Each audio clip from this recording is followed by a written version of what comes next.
പ്രിയപ്പെട്ട സുഹൃത്തുക്കളെ, ഈ കഴിഞ്ഞ മെയ് 27 വിജയൻ്റെയും മകൾ വീണയുടെയും ബേക്കർ ജംഗ്ഷനുള്ള കൊട്ടാര സദൃശ്യമായിട്ടുള്ള വീട്ടിൽ എൻഫോഴ്സ്മെൻറ്റ് ഡയറക്ടറേറ്റ് ഉദ്യോഗസ്ഥന്മാർ റെയ്ഡ് നടത്താൻ വേണ്ടി വന്നിരുന്നു.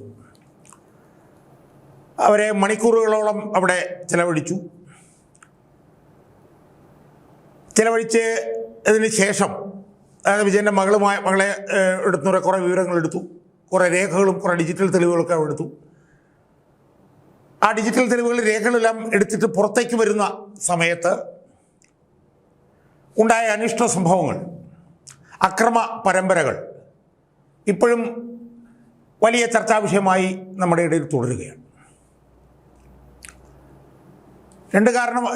രണ്ട് തരത്തിലാണത് ചർച്ച ചെയ്യപ്പെടുന്നത്. ഒന്ന്, ഈ വിജയൻ്റെ വീടിന് മുന്നിൽ, ഈ വിജയൻ്റെ വീട്ടിൽ ഈ റെയ്ഡ് നടക്കുന്ന സമയത്ത് പൊടുന്നനവെ വിജയൻ്റെ വീടിന് മുന്നിൽ ഈ CPM-കാരെന്ന് പറഞ്ഞുകൊണ്ട് ഒരു 10-300 ആളുകൾ എങ്ങനെ വന്ന് പെട്ടെന്ന് ഒത്തുകൂടി.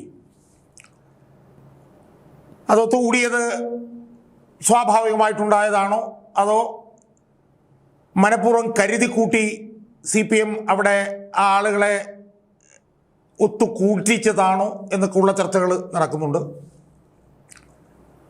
എന്തായാലും റെയ്ഡ് കഴിഞ്ഞ് ഇറങ്ങി വന്ന ED ഉദ്യോഗസ്ഥന്മാർക്ക് അവിടെ കൂടി നിന്നവരിൽ നിന്ന് കണക്കിന് തല്ലി കിട്ടി. അവരെ അതിഭീകരമായി ആക്രമിക്കുന്നതുമായി ബന്ധപ്പെട്ടിട്ടുള്ള സംഭവവികാസങ്ങൾ നമ്മളെല്ലാവരും ചാനലിൽ കണ്ടതാണ്. അവരുടെ വണ്ടികൾ അടിച്ചു പൊട്ടിക്കുന്നു, അവരുടെ ഡ്രൈവറിനെ മർദ്ദിക്കുന്നു, കല്ലെടുത്തെറിയുന്നു, ചീമൊട്ട എറിയുന്നു. ഇതെല്ലാം നമ്മൾ വിശദമായി നമ്മൾ ദൃശ്യമാധ്യമങ്ങളിലൂടെ നമ്മൾ കണ്ടതാണ്. അതുമായി ബന്ധപ്പെട്ട് ഒട്ടേറെ സംഭവവികാസങ്ങൾ ഇപ്പോൾ നടന്നുകൊണ്ടിരിക്കുകയാണ്. അവർക്കെതിരെ ജാമ്യമില്ലാത്ത വകുപ്പുകൾ ചുമത്തി 26 പേർക്കെതിരെ കേസെടുത്തു. ആ കേസ് കോടതിയിൽ നടന്നുകൊണ്ടിരിക്കുന്നു. ആ കേസിൽ ഒരു പ്രതിയെ CPM-ന്റെ ഒരു ഗവൺമെൻറ് ലീഡറായിട്ടുള്ള ഗീനാകുമാരി ഒത്തുകളിച്ച് ജാമ്യം മേടിച്ചു കൊടുത്തതുമായി ബന്ധപ്പെട്ടുള്ള ചർച്ച നടന്നുകൊണ്ടിരിക്കുന്നു. എൻഫോഴ്സ്മെൻറ്റ് ഡയറക്ടറേറ്റ് ആ കേസിൽ കക്ഷി ചേർന്നതുമായി ബന്ധപ്പെട്ട് ചർച്ച നടന്നുകൊണ്ടിരിക്കുന്നു.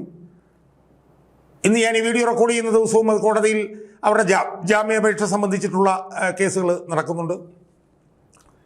അതിൽ ചില പ്രതികൾക്ക് ജാമ്യം നിഷേധിച്ചുകൊണ്ട് കോടതി ഇറക്കിയ ഉത്തരവിൽ ഇത് ഭരണകൂടത്തിനെതിരെയുള്ള ആക്രമണമാണ് എന്നുള്ള അതിരൂക്ഷമായിട്ടുള്ള പരാമർശം നടത്തിയത് നമുക്കറിയാം. അപ്പം അങ്ങനെ ആ വിഷയം ഇപ്പോഴും കത്തി നിൽക്കുകയാണ്. അതിൻ്റെ ആ സംഭവം ഇങ്ങനെ ഡെവലപ്പ് ചെയ്തു വരുന്ന സമയത്താണ്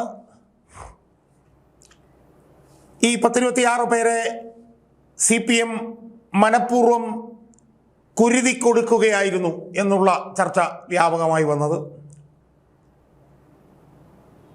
കാരണം അതിഗുരുതരമായിരിക്കും കുറ്റം എന്നറിഞ്ഞിട്ട് കൂടി, അതായത് ഒരു കേന്ദ്ര ഏജൻസിയെ അവരുടെ കൃത്യനിർവഹണം നടത്തുന്നതിനിടയിൽ അവരെ ആക്രമിക്കുന്നത് അതിഗുരുതരമായിട്ടുള്ള കുറ്റമാണ് എന്നറിയാമായിരുന്നിട്ട് കൂടി പാർട്ടി നേതാക്കൾ അവരുടെ അണികളെ ഈ സംഘർഷ ഭൂമിയിലേക്ക് മനഃപൂർവ്വം പറഞ്ഞു വിട്ടുവെന്നും ആ അണികളെല്ലാം അവർ ജയിലിൽ കിടന്ന് ഉഴലുന്നു എന്നുള്ള അവസ്ഥ ഉണ്ടായിട്ടും പാർട്ടി നേതൃത്വം അവരെ പരിഗണിക്കുന്നില്ല എന്നൊക്കെയുള്ള ചർച്ചകൾ വ്യാപകമായി നടന്നുകൊണ്ടിരിക്കുകയാണ്. ഞാൻ തന്നെ അതുമായി ബന്ധപ്പെട്ട് ഒരു വീഡിയോ ഇതിനു മുമ്പ് ചെയ്യുകയുണ്ടായി. അവരുടെ മാതാപിതാക്കൾ അറിയണം എന്ന് പറഞ്ഞുകൊണ്ടാണ് ഞാൻ ആ വീഡിയോ ചെയ്തത്.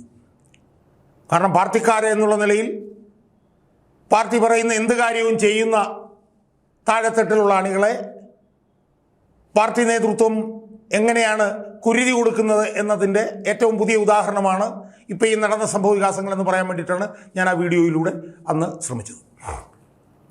ഇപ്പോൾ എന്താ അവസ്ഥ? ഇപ്പോൾ 26 പേര് ജയിലിൽ കിടക്കുന്നു. അവർക്ക് ജാമ്യം കിട്ടിയിട്ടില്ല. മെയ് 26 അവർ ജയിലിൽ പോയതാണ്. മെയ് 27 മറ്റോ 28 മറ്റോ ജയിലിൽ പോയതാണ്. ഇപ്പോൾ ഒരു മാസം കഴിഞ്ഞിരിക്കുന്നു. ഇപ്പോഴും അവർക്ക് ആർക്കും ജാമ്യം കിട്ടിയിട്ടില്ല എന്നുള്ള അവസ്ഥ നിലനിൽക്കുന്നു. അങ്ങനെ ജയിലിൽ കിടക്കുന്നവർ മുഴുവൻ താഴെത്തട്ടിലുള്ള പാർട്ടി അണികളാണ്. എന്നാൽ ഈ കേസിൽ ഈ പാർട്ടി അണികളെ ജയിലിലാക്കിയ, പാർട്ടി അണികളെ മനഃപൂർവ്വം കുരുതി കൊടുത്ത ഒരു പാർട്ടി നേതാവിനുമെതിരെ ഒരു കേസും വന്നിട്ടില്ല, അവരാരും ജയിലിൽ പോയിട്ടില്ല, അവർ ഈ പറഞ്ഞ പോലെ സർവതന്ത്ര സ്വതന്ത്രരായി നടക്കുകയാണ്. അവർ ജയിലിലാക്കിയ താഴെത്തട്ടിലെ അണികൾ ജയിലിൽ കിടന്ന് ഉഴലുകയാണ്. ഇപ്പോൾ 1 മാസം കഴിഞ്ഞിട്ട് ഉഴലുകയാണ്. നാളെ അവർക്ക് ജാമ്യം കിട്ടുമോ ഇല്ലയോ എന്നുള്ളതൊന്നും അറിയില്ല. ഈ കേസിൽ ഒരു തീരുമാനമുണ്ടാകുന്നതുവരെ ഈ ജയിലിൽ കിടക്കുന്നവർക്ക് ജാമ്യം കൊടുക്കാൻ പാടില്ല എന്നാണ് എൻഫോഴ്സ്മെൻറ്റ് ഡയറക്ടറേറ്റ് കോടതിയിൽ പറഞ്ഞിട്ടുള്ളത്. അതിഗുരുതരമാണ് കുറ്റം എന്നുള്ളത് കൊണ്ട് ഇവർക്കാർക്കും ജാമ്യം കിട്ടാനുള്ള സാധ്യത വളരെ വളരെ കുറവാണ്. സുഹൃത്തുക്കളെ, ഞാനിന്ന് ഈ വീഡിയോയിലൂടെ എൻ്റെ പ്രേക്ഷകരുമായി ചർച്ച ചെയ്യാൻ പോകുന്നത് ഈ പ്രതികളിൽ ഒരാൾ, എല്ലാ പ്രതികളും ഒരുപോലെ ആണ് ദുരിതം അനുഭവിക്കുന്നതെങ്കിൽ ആ പ്രതികളിൽ ഒരു പ്രധാനപ്പെട്ട ഒരു നേതാവ്, ആ നേതാവിൻ്റെ ഇപ്പോഴത്തെ ജയിലിലെ അവസ്ഥ എന്താണ് എന്ന് എൻ്റെ പ്രേക്ഷകരുമായി ചർച്ച ചെയ്യാൻ വേണ്ടിയിട്ടാണ് ഞാൻ ഇന്ന് ഈ വീഡിയോയിലൂടെ ശ്രമിക്കാൻ പോകുന്നത്. ആ നേതാവിൻ്റെ പേര് IP ബിനു എന്നാണ്. അയാൾ ഞാൻ മനസ്സിലാക്കുന്നിടത്തോളം പാളയം ലോക്കൽ കമ്മിറ്റി സെക്രട്ടറിയോ മറ്റോ ആണ് CPM-ൻ്റെ. പക്ഷെ അതിനേക്കാൾ ഉപരി പാർട്ടി എന്ത് പറഞ്ഞാലും ആ ഉത്തരവാദിത്വം ശിരസ വഹിച്ചുകൊണ്ട് അതിൻ്റെ ശരിതെറ്റുകൾ നോക്കാതെ അത് നടത്തിയെടുക്കുന്ന ഒരു തികഞ്ഞ ആത്മാർത്ഥതയുള്ള ഒരു അണിയാണ് ഈ IP ബിനു. അദ്ദേഹം ഒരു തിരുവനന്തപുരത്തെ CPM-ൻ്റെ പ്രധാനപ്പെട്ട ഗുണ്ടയാണ് എന്നുള്ള നിലയിലുള്ള ആരോപണമുണ്ട്. അദ്ദേഹം കോടിയേരി ബാലകൃഷ്ണൻ രണ്ടാമത്തെ മകൻ ബിനീഷ് കോടിയേരിയുടെ അടുത്ത കയ്യാളാണ് എന്നുള്ള ആരോപണമുണ്ട്. നമുക്കറിയാം, അതിനു മുമ്പ് BJP-യുടെ സംസ്ഥാന കമ്മിറ്റി ഓഫീസിനെതിരെ നടന്ന അക്രമത്തിലും ഒക്കെ തന്നെ നേതൃത്വപരമായിട്ടുള്ള പങ്ക് വഹിച്ചിട്ടുള്ള ഒരു നേതാവാണ് ഈ IP ബിനു. IP ബിനു ആണ് ഈ പിണറായി വിജയൻ്റെ വീടിന് മുമ്പിലുള്ള ആക്രമണത്തിന് നേതൃത്വം കൊടുത്തത് എന്നുള്ളത് നമ്മൾ നേരിട്ട് മാധ്യമങ്ങളിൽ കൊണ്ട്, ആളുകൾ ചീമുട്ടേറിയെന്നൊക്കെ നമ്മൾ മാധ്യമങ്ങളിൽ കൂടെ കണ്ടതാണ്. അയാൾ തന്നെ ഫേസ്ബുക്ക് പോസ്റ്റിൽ പാർട്ടി ഏൽപ്പിക്കുന്ന ഏത് ഉത്തരവാദിത്വവും ശിരസ വഹിക്കും എന്ന് അയാൾ ഫേസ്ബുക്ക് പോസ്റ്റ് ഇടുകയും ചെയ്തതാണ്. അയാളെ അറസ്റ്റ് ചെയ്ത് കൊണ്ടുപോകുന്ന സമയത്തൊക്കെ എനിക്കൊന്ന് 27-ാം തീയതി 28-ാം തീയതി മറ്റോ കൂട്ടത്തിൽ കോടിയേരിയുടെ രണ്ടാമത്തെ മകൻ ബിനീഷ് ഉണ്ടായിരുന്നു. ഈ പ്രതികളെയൊക്കെ അറസ്റ്റ് ചെയ്ത് വാനിലേക്ക് കയറ്റുന്ന സമയത്ത് അവിടെ നിന്ന് ബിനീഷ് കോടിയേരി ഉൾപ്പെടെ ഒരു 5-6 CPM-കാർ മുദ്രാവാക്യം വിളിക്കുന്നതൊക്കെ നമ്മൾ കണ്ടതാണ്. സുഹൃത്തുക്കളെ, എനിക്കിന്ന് ഈ വീഡിയോയിൽ കൂടി എൻ്റെ പ്രേക്ഷകരുമായി ചർച്ച ചെയ്യാനുള്ളത് ഈ IP ബിനുവിൻ്റെ ഇപ്പോഴത്തെ അവസ്ഥ എന്താണ് എന്ന് പറയാൻ വേണ്ടിയിട്ടാണ്. ഞാൻ മനസ്സിലാക്കിയെടുത്തോളം പരമദയനീയമാണ് ഈ IP ബിനുവിൻ്റെ ഇപ്പോഴത്തെ അവസ്ഥ എന്നാണ് ഞാൻ മനസ്സിലാക്കുന്നത്. ഒരു പട്ടിക്കുഞ്ഞു പോലും അയാളെ ജയിലിൽ തിരിഞ്ഞു നോക്കുന്നില്ല എന്നാണ് ഞാൻ അറിഞ്ഞത്. പാർട്ടിയുടെ ഒരാളും, ഒരു നേതാവും ഒരു അണിയും ഈ ജയിലിൽ കിടക്കുന്ന ഈ IP ബിനു എന്ന് പറയുന്ന പാർട്ടി എല്ലാ ഈ കയ്യാങ്കളിക്കും തല്ലിനും കൊല്ലാക്കൊലയ്ക്കും ഒക്കെ ഉപയോഗിച്ചു കൊണ്ടിരുന്ന ഈ IP ബിനുവിനെ തിരിഞ്ഞു നോക്കുന്നില്ല എന്നാണ് എനിക്ക് മനസ്സിലാക്കാൻ കഴിയും. അയാൾക്ക് ആശുപത്രിയിലേക്ക് പോകുന്ന സമയത്ത്, ജയിലിലേക്ക് പോകുന്ന സമയത്തൊക്കെ കുറച്ച് കൊളസ്ട്രോളൊക്കെ ഉണ്ടായി. ഇപ്പം ഞാൻ മനസ്സിലാക്കുന്നത് അയാൾക്ക് രക്തസമ്മർദ്ദം, ഷുഗർ, അതിൻ്റെയൊക്കെ അസുഖങ്ങൾ കൂടി ഇപ്പോൾ ജയിലിലായതിനു ശേഷം അയാൾക്കുണ്ടായി എന്നാണ് ഞാൻ മനസ്സിലാക്കുന്നത്. ഷുഗറൊക്കെ പൊടുന്നതിനെ കൂടിയിട്ട് ഇപ്പം ഇൻസുലിൻ ഇഞ്ചക്ഷൻ ജയിലിൽ എടുക്കുന്നു എന്ന് പോലും ഞാൻ വളരെ ഞെട്ടലോട് കൂടിയാണ് മനസ്സിലാക്കുക. ഒരു ചെറുപ്പക്കാരൻ, എനിക്കൊന്നൊരു 10-40 വയസ്സിന് മുകളിലൊക്കെ കാണാൻ വഴിയുള്ളൂ. പാർട്ടി എന്ത് പറഞ്ഞാലും ചെയ്യുന്ന,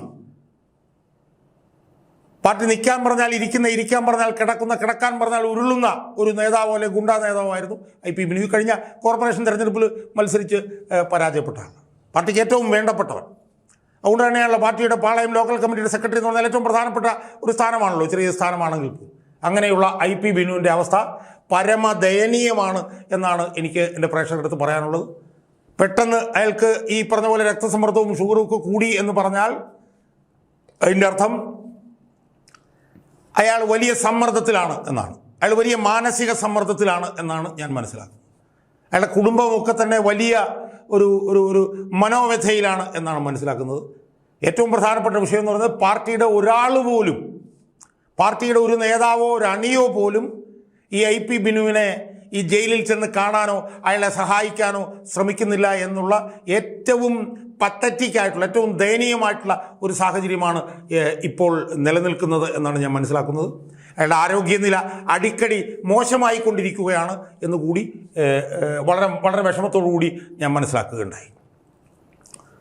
അതുകൊണ്ട് എത്ര ക്രൂരന്മാരാണ്, എത്ര റൂത്ത്ലെസ്സാണ് ഈ പാർട്ടി നേതാക്കന്മാർ എന്ന് നമ്മൾ മനസ്സിലാക്കണം. അവർ പറഞ്ഞതനുസരിച്ചാണ് കല്ലും കമ്പും കുറുവടിയും ഇഷ്ടിയും ഒക്കെ എടുത്തിട്ട് ഈ പാർട്ടി അണികൾ അവിടെ പോയി ഇതൊക്കെ ചെയ്തത്. ചീമുട്ടയെടുത്ത് IP ബിനു എറിഞ്ഞത് പാർട്ടി നേതാക്കന്മാരുടെ തീട്ടൂരം നടപ്പിലാക്കാൻ വേണ്ടിയിട്ടാണ്. പക്ഷേ അതിൻ്റെ ദുരിതം അനുഭവിക്കുന്ന പാർട്ടി അണികളെ പാർട്ടി നേതാക്കന്മാർ അവർക്ക് പട്ടിയുടെ വില പോലും കൊടുക്കുന്നില്ല എന്നുള്ളത് പാർട്ടി അണികളുടെ മാതാപിതാക്കളും മക്കളും ഭാര്യമാരും അമ്മമാരുമൊക്കെ ഇനിയെങ്കിലും മനസ്സിലാക്കണം എന്നാണ് എനിക്ക് സൂചിപ്പിക്കാനുള്ളത്.